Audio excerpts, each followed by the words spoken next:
जिंदगी में हमेशा दो लोगों से दूरी बना कर रखने का। पहला वो जो कि आप में कमी क्या है वो कभी नहीं बताएगा, और दूसरा वो कि आप कर क्या सकते हैं वो आपको नहीं बताएगा। क्योंकि अगर यदि आपको वो बता देगा तो आप फिर आगे नहीं बढ़ पाओगे। एक की बड़ी ही अच्छी कहानी है, एक राजा की। वो राजा उम्र हो गया था उसका और उत्तराधिकारी खोजने की तलाश में था। वो अपने सैनिक लोग को बोल दिया था कि अगला राजा जो घोषित करेंगे उसको खोजना है, तो कैसे खोजे। तो सैनिक लोग आपस में कुछ मीटिंग किया कि ऐसा करते हैं, इसका ऐलान कर देते हैं, यानी कि इसका पर्ची बंटवा देते हैं कि मतलब कि जिसको भी आएगा, जो भी अच्छा होगा वो आएगा और काम करेगा।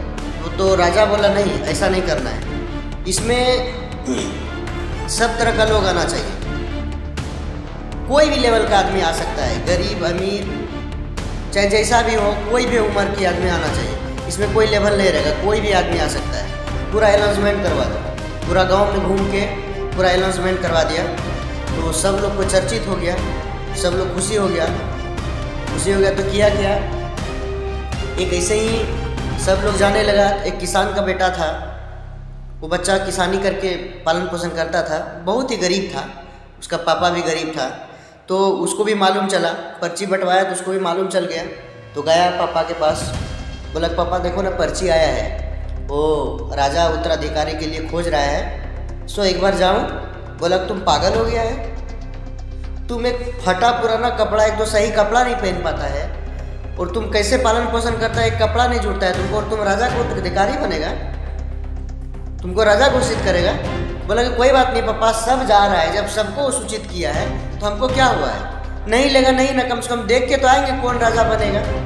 तो पापा बोला कोई बात नहीं है, और सा बात है, तुम्हारा अगर मर्जी है तो तुम जाओ।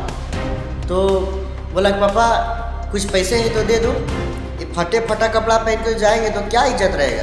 तो उतना बड़ा राजा के घर जाएंगे और लोग देखेगा तो हमसे घिन न मानेगा, हमको अच्छा नहीं कहेगा, हमसे लोग दूर होगा, सटेगा भी नहीं, तो हम कैसे देख पाएंगे, लोग ही हमको अच्छा नहीं कहेगा। बोला कि ठीक है बेटा।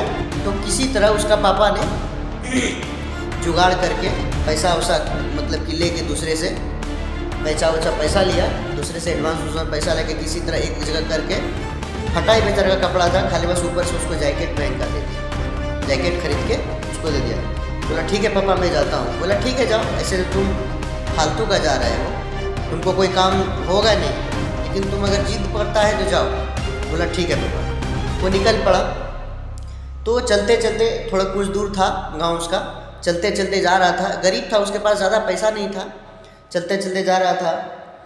तो रास्ते में कि उसको भिखारी मिला, एकदम ठंडा से पूरा कांप रहा था, ऐसे ऐसे ठंडी में जानबे करता है ना, पूरा एकदम रोड पे जो गरीब लोग रहते हैं, तो उसी तरह से एक भिखारी था, एकदम पूरा ऐसे ऐसे कांप रहा था। उस पर नज़र पड़ा तो भिखारी बोला कि भैया थोड़ा मेरे को मदद कर दो। तो लड़का सोचा अरे यार, एक तो मैं इतना खुद गरीब हूँ और मैं कैसे मदद करूँ, अपने माइंड में सोचा। खाने का भी तो मैं थोड़ा बहुत लिया हूँ, इसको खाने का तो चाहिए नहीं, ठंडी से दलक रहा है, हमको लगता है कि जैकेट मेरा देख लिया, अब ठंडी है तो इसको यही देना पड़ेगा। माइंड में सोचा, फिर ही सोचा चलो देखते हैं जो होगा होगा, ऐसे भी हम गरीब हैं, हम तो राजा बनेंगे नहीं, एक काम करते हैं गरीब का मदद ही कर देते हैं। तो उस भिखारी का उस गरीब लड़के ने क्या किया, अपना जैकेट जो उसका पापा दिया था पैसा वैसा इकट्ठा करके, वो बेचारा उस निकाल के और गरीब को दे दिया। तो उसको नमस्ते किया, बोला ठीक है बेटा कोई बात नहीं अब जाओ। वो चला गया। लड़का जाते जाते जब नज़दीक में ही गाँव था, जब गाँव पहुँचा, बगल से किसी को पूछा कि राजा जो अनाउंसमेंट किया है राजा घोषित बनाने के लिए, तो किधर है उसका घर। बोला कि यहाँ से थोड़ा सा दाहिने जाओ आपको मिल जाएगा। बताया किसी ने, तो गया तो बहुत देर तक वेट किया। वेट करने के बाद बहुत सारा लोग आए थे, ये भी गया। जाने के बाद थोड़ी देर के बाद उधर से राजा आया तो जैसे इसका ध्यान पड़ा राजा पे, इसका पैर से ज़मीनी खिसक गया, मतलब इसको पैर तले खिसक गया। ये सोचा कि ये क्या हो गया, अद्भुत कहानी हो गया। वो वही राजा दिखा उसको जो कुछ देर पहले वो रोड पे उसको जैकेट दिया था, वही राजा दिखा। तो इशारा इशारा से पूछा कि ये परीक्षा लेने का कौन सा आपका तरीका है महाराज। तो बोला कि परीक्षा लेने का यही मेरा तरीका है और इस राज्य का राजा तुम्ही को घोषित करता हूँ। बोला कि ये कैसे होगा, अब तो कोई परीक्षा ही नहीं लिए, कुछ मतलब कि हमसे कुछ सवाल ही नहीं किए, अब तो इंटरव्यू लेने वाले थे सब लोगों का, कौन पास होगा, जो पास होगा जिसको माइंड होगा वही बनेगा। हमको तो आप कुछ भी नहीं किए, इंटरव्यू के बिना आप कैसे मतलब राजा घोषित कर रहे हैं।